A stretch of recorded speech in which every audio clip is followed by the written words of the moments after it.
পিলখানার যে তদন্ত রিপোর্ট আসছে, 50 জন চৌকস যারা মেধাবী দেশপ্রেমিক, যারা বাংলা বাইকে গ্রেপ্তার করেছিল কর্নেল গুলজার, সেই 50 জন দেশপ্রেমিক সবাইকে পিলখানাতে নিয়ে পার্শ্ববর্তী রাষ্ট্রের ষড়যন্ত্রে আমাদের নিজস্ব রাজনীতিবিদদের তারা শুধু ক্ষমতায় থাকতে হবে এই জন্য আমাদের চৌকস সেনাবাহিনীকে হত্যা করেছে। ঠিক 2010 সালে আপনাদের মতো নবীন ছিলাম আমি, খুব স্বপ্ন, গ্রাম থেকে আসছি, খুব স্বপ্ন নিয়ে ঢাকা বিশ্ববিদ্যালয়ে হলে উঠবো, খুব স্বপ্ন। সেদিন ছিল মেবি 10 জানুয়ারি 2010 সাল। হলে উঠবো, সূর্য সেন হল অ্যাটেস্ট, হলে উঠবো। তখন ছাত্রলীগ ক্ষমতায়। চিন্তা করলাম হলে উঠতে হলে তো তারা কিছু প্রশ্ন করে, বড় ভাইরা বলে যে প্রশ্ন করবে, ছাত্রলীগ সম্বন্ধে প্রশ্ন করবে, তারা দেখবে তুমি ছাত্রলীগ করো কিনা। অনেক প্রিপারেশন নিয়ে বিভিন্ন জিনিস পড়ে টোরে গেলাম, ভাবলাম যে নবীন বরণ করবে। রাত 10টায় গেস্ট রুম ডাকা হয়েছে আমাদেরকে, যারা ফার্স্ট ইয়ার হলে উঠবো, নবীন বরণ করছে আমাদেরকে। আজকে তোমাদের নবীন বরণ দেখে বিশ্বাস করো আমি নিজেকে ধরে রাখতে পারছি না। তোমাদের নবীন বরণ আর আমাদের নবীন বরণ। রাত 10টায় বাইরে এক একজন 3 কোয়ার্টার, 2 কোয়ার্টার, 1 কোয়ার্টার পরে সোফার মধ্যে বসে আছেন পায়ের উপর পা তুলে, আর আমরা মনে হচ্ছে যেন কোথা থেকে আসছি, এক জন্তু জানোয়ার। দাঁড় করালেন আমাদেরকে সবাইকে, ওনারা সোফার পায়ের উপর পা ধরে বসে আছেন আর আমাদেরকে দাঁড় করেন। কেউ একজন সিগারেট টানছেন আর কেউ একজন, চেহারা দেখে তো কি বরণ করবে আমাকে, তাদের চেহারা দেখলে তো ভয়ে আরো দাঁড়ালাম, আমরা সবাই দাঁড়ালাম। আমাদেরকে প্রশ্ন করছে, 10টা প্রশ্ন করছে আমাকে। ছাত্রলীগ প্রতিষ্ঠা হয়েছে কখন, ছাত্রলীগের প্রথম সভাপতি কে, বর্তমান সভাপতি, সব তো মুখস্থ করছি।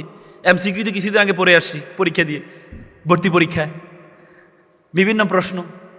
একবার যা বলে আজকে কি দিবস, এটাও তো মুখস্থ করে আসছি।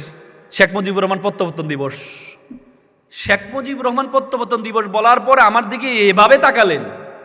আমি বললাম কি রে ভাই, ভুল তো বলি নাই, প্রশ্ন তো যেভাবে প্রশ্ন পাইছি উত্তর তো সেভাবে দিয়েছি। সবাই দেখি মানে আমার দিকে এমনভাবে তাকাচ্ছেন, বলে এই ছুরি নিয়ে এর হাত কাটবো, পা কাটবো। আমি কি রে ভাই, কি ভুল করলাম? জিয়াউর রহমান তো বলি না, শেখ মুজিবুর বললাম।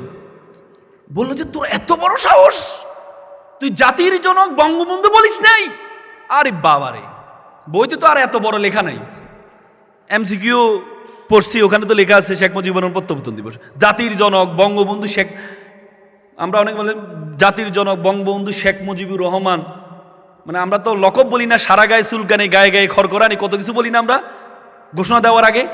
হ্যাঁ, তো ভাবলাম এবার তো তারা প্রত্যেকে মনে আমার হাত পা কেটে ফেলবে। আমি তো নতুন নবীন, গ্রাম থেকে আসছি, কি বলবো, দাঁড়ায় আছি। তাদের অ্যাপ্রোচ দেখে আমি বেহুঁশ হয়ে পড়ে গেছিলাম সেদিন। পরবর্তীতে আমাকে দ্রুত নেওয়া হয়। আবার প্রত্যেকটা হলে তাদের আবার 2টা গ্রুপ থাকে, একটা হচ্ছে সভাপতি গ্রুপ, একটা সেক্রেটারি গ্রুপ। তো সভাপতি গ্রুপের বাড়ি ছিল কুমিল্লা, নাম ছিল সাইদ মজুমদার। আমি চিন্তা করি আমার বাড়ি কুমিল্লা, তার গ্রুপে উঠলে মনে হয় আমি একটু সেফ থাকতে পারবো। আমার দেখি যে কি নির্যাতনটা করলো আমাকে। পরে সেক্রেটারি গ্রুপ পরের দিন পত্রিকা দিয়ে দেয় যে নবীনকে নির্যাতন করে সভাপতি সাইদ মজুমদার নির্যাতন করেছে, মানে তারাই। তো পরে সভাপতি আমাকে ডাকছে, কই বেটা তুই এমন করলি কেন? বলছি ভাই আপনি আমার এলাকার মানুষ, সবাই বলছে আপনি ভালো মানুষ, আপনি আমার এলাকার মানুষ, এই জন্য আপনার গ্রুপে উঠলাম, আপনি আমাকে কি করলেন? কই যা বেটা, তুই এমন করলি, তুই তো আমার রাজনীতি শেষ করে দিলি। তা আমি ভাবছি তোরা আমি নেতা বানাবো, তুই আমার এলাকা, তুই অস্ত্র টস্ত্র ধরতে পারিস কিনা, তোর সাহসটাও আছে কিনা, এগুলো দেখার জন্য তোরা একটু পরীক্ষা করলাম। তাই বললাম তো আগে বলে দিবেন না যে তোরে পরীক্ষা করবো, তাহলে প্রশ্নটা ফাঁস হয়ে গেলে তো আমি নিজেকে একটু সেফ রাখতে পারতাম। আপনি যেভাবে ওপেনলি আমাকে বললেন হাত কাট পা কাট, আমি তো নিজেকে আর ধরে রাখতে পারি না যে হাত পা, আর আপনাদের চেহারা দেখলে তো চেহারাই। তার মানে তখন নবীনদেরকে শিখানো হতো যে তুমি কিভাবে নেতা হইবা, অস্ত্র ধরতে পারো কিনা, তোমার সাহস কতটুকু, কলিজা কতটুকু, সেটা দেখা হতো। আজকে তোমরা অনেক সৌভাগ্যবান, ইউ আর ভেরি লাকি, যে তোমাদের কাজকে বরণ করে নিচ্ছে সুন্দর করে। কিছুদিন আগে একটা তদন্ত প্রতিবেদন আমি দেখলাম, তদন্ত প্রতিবেদনে বলা হচ্ছিল, আশুলিয়ায়, তোমাদের পাশে আশুলিয়ায় যেই ব্যান গাড়ির উপর লাশকে জ্বালিয়ে দেওয়া হয়েছে, সেখানে 6টা মরা দেহর সাথে একটা জীবিত ব্যক্তি ছিল, গুলি খেয়েছে কিন্তু শুয়ে পড়ে আছে। সে যখন আগুন দেখে চলে যাচ্ছিল তখন তাকে ধরে এনে আবার আগুনে নিক্ষেপ করা হয়েছে। কি দেশ, কি আমাদের দেশের পুলিশ! কি আমাদের দেশের রাজনীতিবিদ শুধুমাত্র ক্ষমতার জন্য, শুধুমাত্র ক্ষমতার জন্য। একটা রিক্সা চালক ওদিন বলছিলেন, কান্না কারো করে বলছিলেন, আমি যখন শাহবাগ দিয়ে যাচ্ছিলাম একটা লাশ পড়ে আছে, লোকজন আমাকে বলল লাশটা মোড়ানো ছিল, বলল যে লাশটা একটু ঢাকা মেডিকেলে নিয়ে যান, এখনো মারা যায়নি মনে হয়। আমি নিয়ে যাচ্ছিলাম, আমি শুধু নিচ থেকে আওয়াজ শুনছিলাম, তার গলার আওয়াজ শুনছিলাম একটু একটু করে, সে কান্না করছে, চিৎকার দিচ্ছে, একটু একটু করে শুনছিলাম। আমি ঢাকা মেডিকেল যখন ইমার্জেন্সিতে নিয়ে গেলাম, তাকে কোলে করে যখন নিয়ে গেলাম, যখন ইমার্জেন্সিতে শোয়ালাম, মুখটা খুলে দেখি এই ছেলেটা আর কেউ নয়, এই ছেলেটা আমারই ছেলে, এই ছেলেটা আমারই ছেলে। পৃথিবীতে সবচেয়ে কঠিন কাজ বাবার কাঁধে সন্তানের লাশ নেওয়া। সেই সুন্দর বাংলাদেশ তৈরি করার জন্য রিক্সা চালকের ছেলেও জীবন দিয়েছে, সেই সুন্দর বাংলাদেশ করার জন্য তরুণ প্রজন্ম জীবন দিয়েছে। এই তরুণ প্রজন্ম আমাদের জন্য সুন্দর বাংলাদেশ রেখে যাওয়ার জন্য চেষ্টা করেছে, 2000 জীবন দিয়েছে।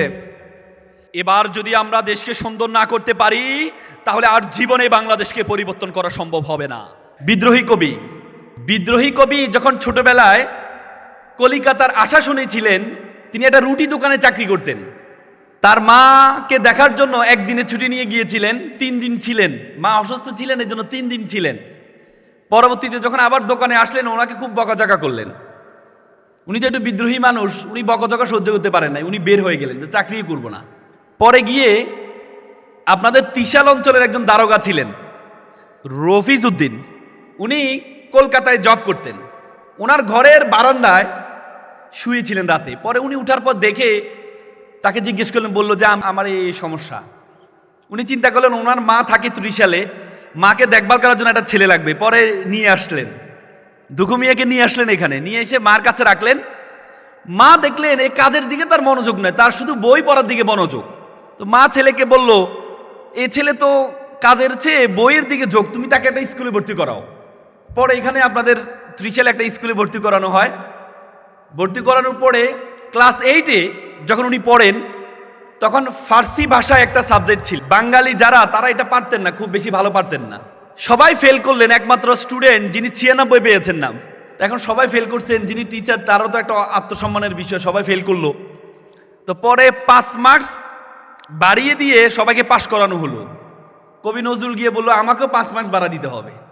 শিক্ষকরা তো বিপদে পড়লেন, পাইছে 96, 5 যদি বাড়াই তাহলে তো 100-এর উপরে চলে যায় না। বলছে না, তোমাকে বাড়াই দেওয়া হবে না। তো সে বললো যেখানে বৈষম্য আছে আমি সেখানে পড়বো না, কোনো বৈষম্য সমাজে আমি পড়বো না। আজকে সেই নজরুল আজকে আমাদের জাতীয় কবি হয়েছে। ব্রিটিশদের বিরুদ্ধে উনি বিদ্রোহী কবিতা দিয়েছেন, আমি চির দুর্বার দুর্বিনীত, আমি নৃশংস, আমি সাইক্লোন, আমি ধ্বংস। সেই নজরুল বিশ্ববিদ্যালয় আপনারা পড়েন। নজরুল আমাদেরকে বুঝিয়ে দিয়েছেন, আমরা বাঙালি জাতি হিসাবে সবসময় মনে করি সুযোগ সুবিধা মামা লাগবে বড় হওয়ার জন্য, চাকরির জন্য মামা লাগবে, ব্যবসার জন্য টাকা লাগবে। নজরুল শিখিয়ে দিয়েছেন পরিবার কেন্দ্রিক যে চিন্তা, তোমার মামা আছে কি না এটা ইম্পর্টেন্ট না, ইম্পর্টেন্ট হচ্ছে তোমার ইচ্ছা শক্তি থাকলে তাহলে তুমি বিশ্ব নন্দিত হওয়া সম্ভব। আজকে শিক্ষার্থীদের মধ্যে, আমাদের মধ্যে এক ধরনের চিন্তা, আমরা সবসময় মনে করি যে আমার মামা লাগবে। আমাদের মধ্যে একটা পিছু টান আছে।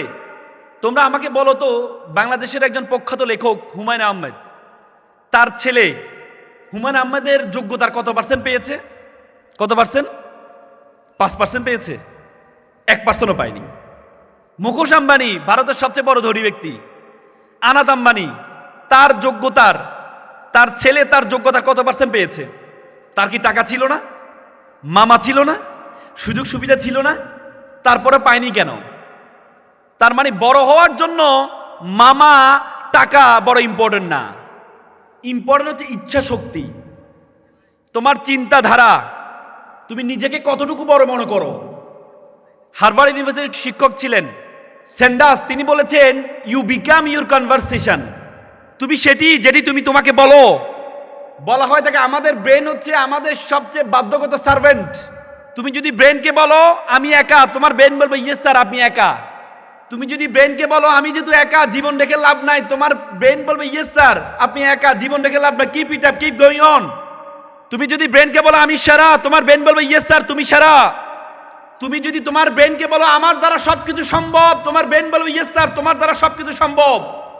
আর তুমি যদি তোমার ব্রেনকে বলো তুমি তো পড়ো ময়মনসিংহের একটা বিশ্ববিদ্যালয়, তোমার দ্বারা কিছুই হবে না, তোমার দরকার ছিল ঢাকা বিশ্ববিদ্যালয়ে ভর্তি হওয়া, তোমার দরকার ছিল ঢাকার একটা বড় বিশ্ববিদ্যালয়ে ভর্তি হওয়া, তুমি যদি পারো নাই তোমার দ্বারা কিছু হবে না। সে ব্রেনকে পরিবর্তন করতে হবে, চিন্তার প্রসারতা পরিবর্তন করতে হবে। যদি চিন্তার প্রসারতা আপনি পরিবর্তন না করেন তাহলে মনে করবেন আপনি অথর্ব, আপনার দ্বারা কিছুই হবে না। পৃথিবীর সবচেয়ে বড় রাইডার কোম্পানি উবার, তাদের নিজস্ব কোনো গাড়ি নেই। গাড়ি আছে? আছে। পাঠাও, তাদের নিজস্ব কোনো গাড়ি আছে? আছে? নেই। কিন্তু তারপরেও সারা বিশ্বের 30% গাড়ি তারা কন্ট্রোল করে। কিসের জন্য জানো? কিসের জন্য জানো? শুধু চিন্তার কারণে, শুধু চিন্তার ভিন্নতার কারণে। সিঙ্গাপুর মালয়েশিয়ার অংশ ছিল। একসময় সিঙ্গাপুরকে মালয়েশিয়া থেকে ফিশিং ভিলেজ বলেছে তারা, ফিশিং ভিলেজ। সিঙ্গাপুরকে মালয়েশিয়া থেকে তারা বের করে দিয়েছে। সেই সিঙ্গাপুর নিজস্ব পানি পর্যন্ত তারা কিনে খায়, পানি পর্যন্ত। সেই সিঙ্গাপুর তারা বিজনেস হাবে পরিণত হয়েছে। তাদের বিমান, তাদের যেই বিমানবন্দর বিশ্বের সবচেয়ে উন্নত বিমানবন্দর তারা তৈরি করেছে। পৃথিবীর যত জাহাজ আছে সব জাহাজ তাদের সিঙ্গাপুরে নোঙর ফেলতে হয় পানি কেনার জন্য, ক্রু চেঞ্জ করার জন্য, নাবিক চেঞ্জ করার জন্য, খাবার গ্রহণ করার জন্য। কিন্তু সিঙ্গাপুরে নিজস্ব কোনো পানি খাবার কিচ্ছু নেই। সিঙ্গাপুরে এমন একটা দেশ যে দেশের বিমান উঠতে উঠতে তাদের সীমানা শেষ হয়ে যায়। আজকে সিঙ্গাপুরের পাসপোর্ট পৃথিবীর 1 নম্বর পাসপোর্ট। কেন হয়েছে? লি কুয়ান ইউ তাদের জাতির জনক ছিলেন। তিনি পলিসি গ্রহণ করেছেন জিরো কারাপশন, জিরো কোটা। সিঙ্গাপুরে মালয়েশিয়ার লোকজন বসবাস করে, চাইনিজ লোকজন বসবাস করে, কিন্তু সিঙ্গাপুরে কোনো বৈষম্য নেই, কোনো দুর্নীতি নেই। আজকে আমরা এত সম্পদ, ব্রিটিশরা আমাদের এই উপমহাদেশে কেন আসছিলেন? আমরা ঢাকা শহরে কেন যাই? সেখানে টাকা বলে ঢাকা শহরে টাকা উড়ে। ব্রিটিশরা ভারতীয় উপমহাদেশে কেন আসছিলেন? সম্পদের কারণে আসছিলেন। আজকে আমাদের এত সম্পদ, তারপরেও আমাদের দেশ উন্নত না কেন জানো? শুধুমাত্র দুর্নীতির কারণে, শুধুমাত্র দুর্নীতির কারণে। আজকে তোমরা এখানে যারা শিক্ষার্থী আছো, আমরা পড়াশোনা না করলে আমাদের মা বাবা বলে গাদা সন্তানটা কোথা থেকে আসছে, শিক্ষক বলে গাদার ছেলে মেয়েটা কোথা থেকে আসলো। গাদা ইংরেজি কি বলো তো? গাদা ইংরেজি কি? এস ফর গাদা। গাদার সাথে তুমি যদি ইটি যোগ করো, E for education, T for transparency, তাহলে এসটা সম্পদে পরিণত হবে, অ্যাসেটে পরিণত হবে। এক লাগবে এডুকেশন, আর একটা লাগবে কি? ট্রান্সপারেন্সি। মহাত্মা গান্ধী বলছেন দেয়ার আর 7 things উইল ডেস্ট্রয় আস। 7টি জিনিস আমাদেরকে ধ্বংস করছে। তার মধ্যে একটা হচ্ছে এডুকেশন উইদাউট কারেকচার, চরিত্রবিহীন শিক্ষা। আমাদের দেশে ডাক্তারের কোনো অভাব নেই, আমাদের দেশে ইঞ্জিনিয়ারের কোনো অভাব নেই, আমাদের দেশে রাজনীতিবিদের অভাব নেই। আমাদের দেশে সবচেয়ে বড় অভাব হচ্ছে চরিত্রবান রাজনীতিবিদের। ইউনিভার্সিটি আফ্রিকার গেটে বড় করে লেখা আছে, তুমি যদি কোনো জাতিকে ধ্বংস করতে চাও, ওই জাতির শিক্ষা ব্যবস্থার মধ্যে দুর্নীতি প্রবেশ করাও। সেই শিক্ষা ব্যবস্থাতে যদি কোনো ডাক্তার তৈরি হয়, সে ভুল চিকিৎসা করবে, লক্ষ মানুষ মারা যাবে। সেই শিক্ষা ব্যবস্থা দিয়ে কোনো ইঞ্জিনিয়ার তৈরি হয়, সে ভুল বিল্ডিং তৈরি করবে, বিল্ডিং দোষে লক্ষ মানুষ মারা যাবে। সেই শিক্ষা ব্যবস্থা যদি কোনো রাজনীতিবিদ তৈরি হয়, তাহলে সেই দেশকে অন্যের কাছে বিক্রি করে দিবে, এমন কিছু পলিসি সে তৈরি করবে, দেশটা automatically this country will be broken. আমরা কি দেখি নাই? আমরা দেখি নাই আমাদের দেশের বিরুদ্ধে কি ষড়যন্ত্র হয়েছে? পিলখানার যে তদন্ত রিপোর্ট আসছে, 50 জন চৌকস যারা মেধাবী দেশপ্রেমিক, যারা বাংলা বাইকে গ্রেপ্তার করেছিল কর্নেল গুলজার, সেই 50 জন দেশপ্রেমিক সবাইকে পিলখানাতে নিয়ে পার্শ্ববর্তী রাষ্ট্রের ষড়যন্ত্রে আমাদের নিজস্ব রাজনীতিবিদদের, তারা শুধু ক্ষমতায় থাকতে হবে এই জন্য আমাদের চৌকস সেনাবাহিনীকে হত্যা করেছে। কিসের জন্য? শুধু ক্ষমতা থাকতে হবে, শুধু ক্ষমতায় থাকতে হবে। সিকিম, আমি কিছুদিন আগে যাওয়ার সুযোগ হয়েছে। সিকিম ভারতের অংশ ছিল না। সিকিম ভারতের অংশ ছিল না, তার আলাদা একটা রাষ্ট্র ছিল। এত সুন্দর দেশ।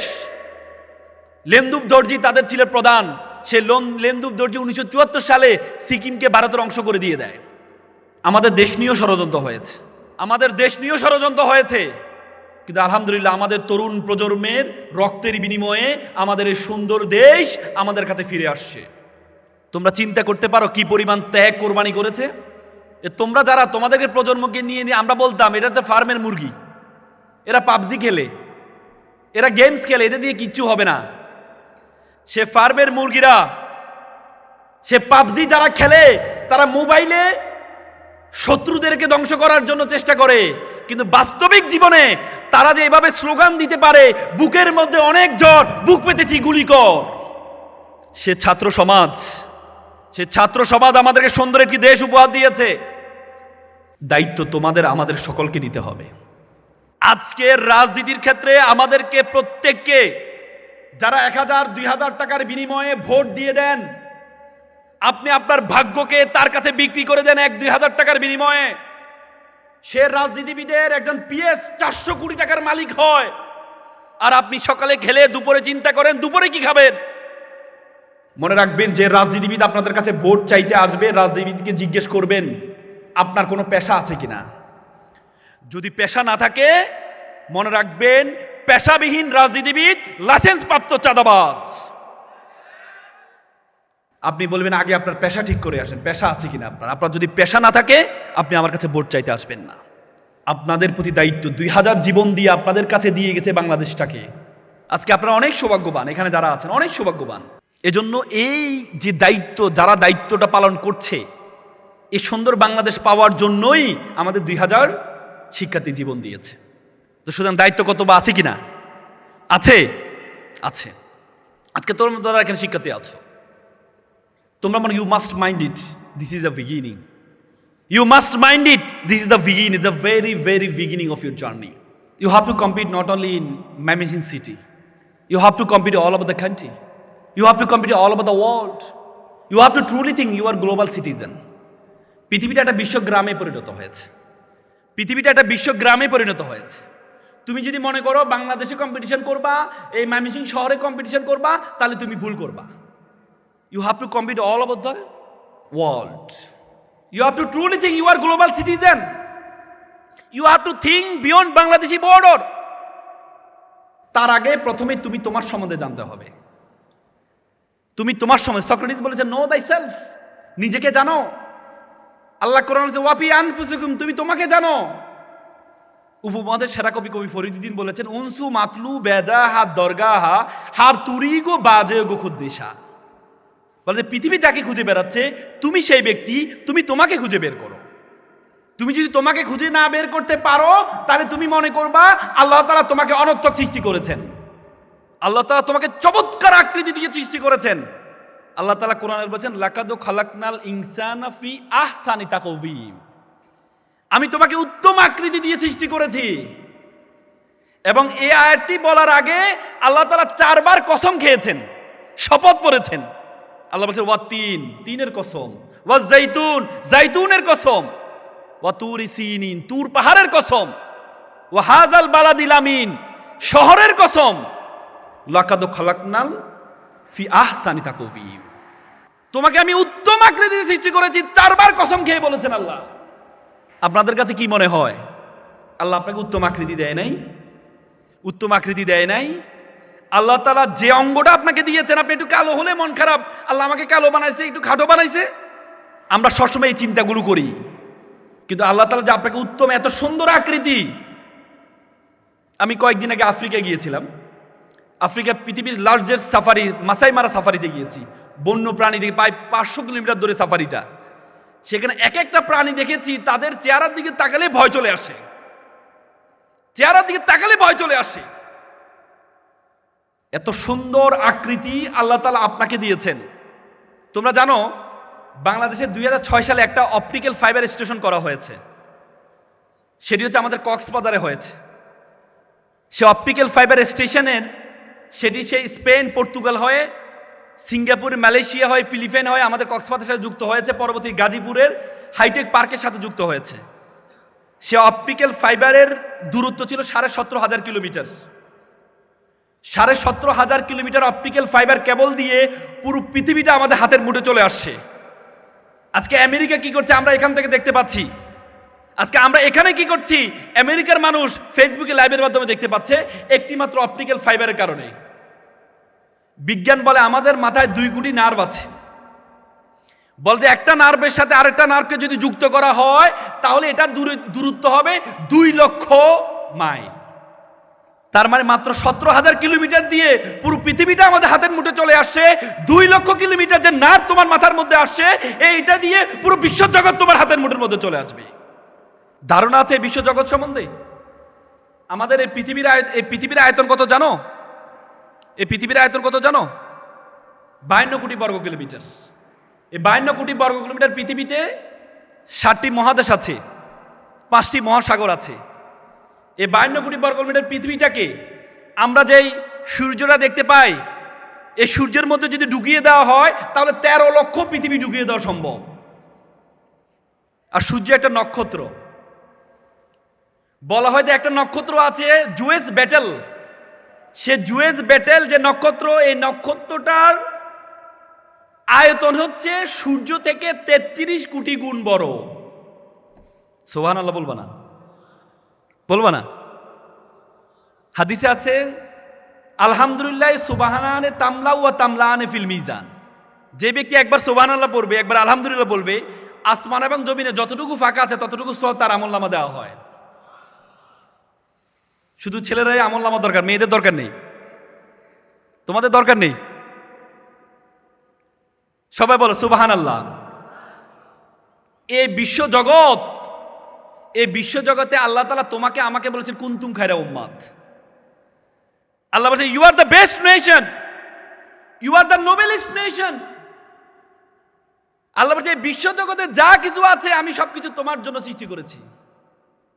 হুয়াল্লাযী খালাকা লাকুম মা ফিল আরদি জামিয়া। এই বিশ্বজগতে যা কিছু আছে আমি সবকিছু তোমার জন্য সৃষ্টি করেছি। আর তোমাকে আমি সৃষ্টি করেছি কিসের জন্য? ওয়ামা খলাকতুল জিন্না ওয়াল ইনসা ইল্লা লিয়াবুদুন। আর তোমাকে আমি সৃষ্টি করেছি শুধুমাত্র আমার ইবাদত করার জন্য। I created everything for you and you are created only worship of Almighty. আমরা ইবাদত বলতে আমরা বুঝি শুধুমাত্র নামাজ পড়া ইবাদত, রোজা রাখা ইবাদত, হজ করা ইবাদত না। জ্ঞান অর্জন করা সবচেয়ে বড় ইবাদত। ইসলামের প্রথম স্লোগান সেটি হচ্ছে ইকরা, পড়ো। প্রথম স্লোগান ছিল পড়ো। আল্লাহ কোরআনে বলছে হাল ইয়াস্তাবিল্লাযীনা ইয়ালামুনা ওয়াল্লাযীনা লা ইয়ালামুন। Who knows and who doesn't know, all are not same. যারা জানে এবং যারা জানে না তারা এক নয়। আল্লাহ তাআলা নামাজের কথা কোরআনে 83 বার বলেছেন, 83 বার জ্ঞান অর্জন করার কথা বলেছেন।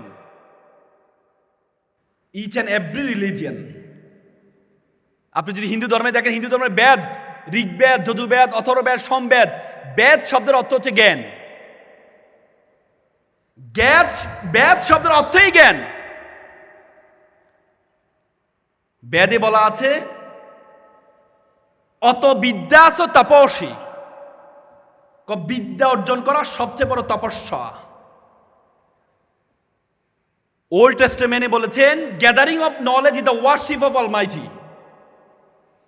বাইবেলে বলেছে তুমি যদি নলেজ অর্জন করো এটা সবচেয়ে বড় ওয়ার্শিপ। তো সুতরাং আজকে তোমরা এখানে জ্ঞান অর্জন করার জন্য আসছো। তোমাদেরকে জ্ঞান অর্জন করতে হবে, জ্ঞান অর্জন করতে হবে। আজকে তোমাদেরকে আমি 4টি পরামর্শ দিয়ে আমার কথা শেষ করব। বিল গেটসের নাম শুনেছো না? বিল গেটসের মা ছিল মেরি ম্যাক্সওয়েল গেটস। বিল গেটসের একটা বই আমি পড়েছি, রোড অ্যাহেড। সে বইয়ে তার মা তাকে ছোটবেলা 4টি পরামর্শ দিয়েছেন। তার মা তাকে বলেছেন বাবা you have to be exceptional, তোমাকে ব্যতিক্রম হইতে হবে। দ্বিতীয় হচ্ছে ড্রিম বিগার, তোমার স্বপ্ন হবে বড়। তৃতীয় হচ্ছে বি ইন্ডাস্ট্রিয়াস, তোমাকে পরিশ্রমী হইতে হবে। চতুর্থ হচ্ছে রিড বুক, প্রচুর বই পড়বা।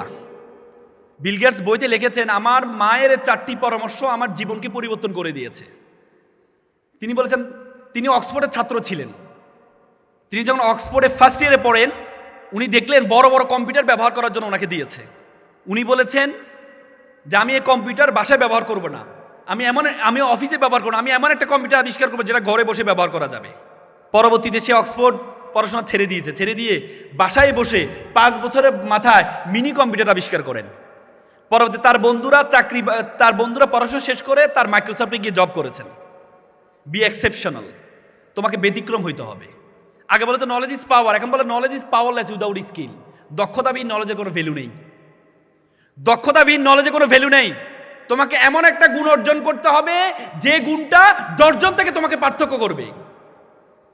আগে বলো তো it's time for GK, general knowledge, আর এখন বলে it's not time for GK, it's time for SK, special knowledge. তোমাকে স্পেশাল নলেজ গ্যাদারিং করতে হবে। যারা সব জানে তাদের দুনিয়াতে খাওয়া নেই, যারা একটা জিনিস ভালো করে জানে তাদের দুনিয়া খাওয়া বেশি। তোমরা দেখো যারা প্রাইমারি স্কুলের শিক্ষক তারা সব সাবজেক্ট পড়ায়, তারা বেতন পায় 20,000 টাকা। আর একটা কলেজে শিক্ষক পড়ায় 2-3 ঘন্টা একটা সাবজেক্টে পড়ায়, তাদের বেতন 50,000-60,000 টাকা। তার মানে একটা জিনিসকে ভালোভাবে জানতে হবে। যারা সব জানো তাদের খাওয়া হবে না, একটা জিনিসকে ভালোভাবে জানতে হবে। দক্ষতা কোনো বিকল্প নেই। তোমরা যে দক্ষতা অর্জন করবা সে দক্ষতার জন্য আশেপাশে যত যোগ্যতাগুলো আছে এই যোগ্যতাগুলো তোমরা অর্জন করে নিবা। পারবা তো ইনশাল্লাহ?